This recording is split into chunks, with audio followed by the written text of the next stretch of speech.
হত্যাকাণ্ডের ছায়া বীরভূমে। সাত সকালে ঘরের ভেতর থেকে উদ্ধার আদিবাসী পরিবারের 3 জনের রক্তাক্ত দেহ। খবর পেয়ে ঘটনাস্থলে এসে পৌঁছেছে মোহাম্মদবাজার থানার পুলিশ। আর এই ঘটনাকে কেন্দ্র করে চাঞ্চল্যের সৃষ্টি হয়েছে মোহাম্মদবাজারে। জানা গিয়েছে বীরভূমের মোহাম্মদবাজার ও মল্লারপুর থানার সীমানায় রয়েছে ম্যানেজারপাড়া। সেখানেই থাকতেন লক্ষ্মী মার্ডি, আনুমানিক 25 বছর বয়স।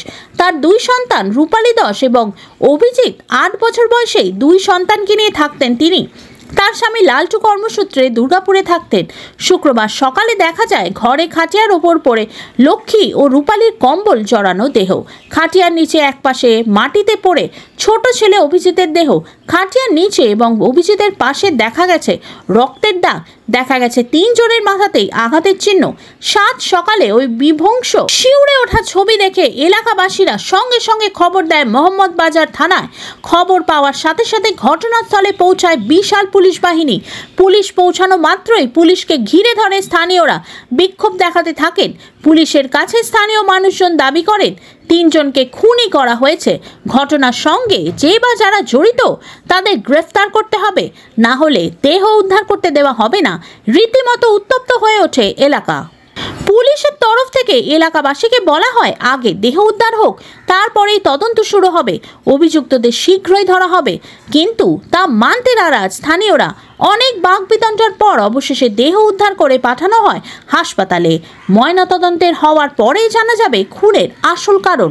যদিও প্রাথমিকভাবে পুলিশ মনে করছে ভারী কোনো বস্তু দিয়ে আঘাত করে খুন করা হয়েছে 3 জনকেই, কিন্তু কেন তা এখনো ধোঁয়াশা। ইতিমধ্যেই মৃতের স্বামীকেও খবর দেওয়া হয়েছে। অবিলম্বেই রহস্যভেদ হবে বলে আশাবাদী পুলিশ। কিন্তু ঠিক কী কারণে, কিভাবে মৃত্যু, কেন এই ঘটনা ঘটল, নেপথ্য কে বা কারা জড়িত, উঠছে নানা প্রশ্ন। ব্যুরো রিপোর্ট, আরজি সমাচার। মহিলা রক্তাক্ত অবস্থায় পড়ে আছে সেই খাটের নিচে। তার বাচ্চা শিশু খুব জোর যদি হয় 2 থেকে 2.5 বছর বয়স। আরও একটা বাচ্চা আছে মনে হচ্ছে কম্বলের মধ্যে ঢাকা। তো এই সবগুলো রক্তাক্ত অবস্থায় দেহ পড়ে আছে। আমরা এতদিন পর্যন্ত জানতাম যে পশ্চিমবাংলায় মা বোনেরা সুরক্ষিত নয়, কিন্তু অত্যন্ত দুর্ভাগ্যের বিষয়, আমি হতচকিত, অবাক যে এখানে একটা শিশুও নিরাপত্তা নাই। পশ্চিমবাংলা আর এই বীরভূম জেলা আজকে দুষ্কৃতীদের স্বর্গরাজ্য হয়েছে। এরা শিশুদেরকেও মারতে পর্যন্ত এদের বুক কাঁপে না, হৃদয় কাঁপে না।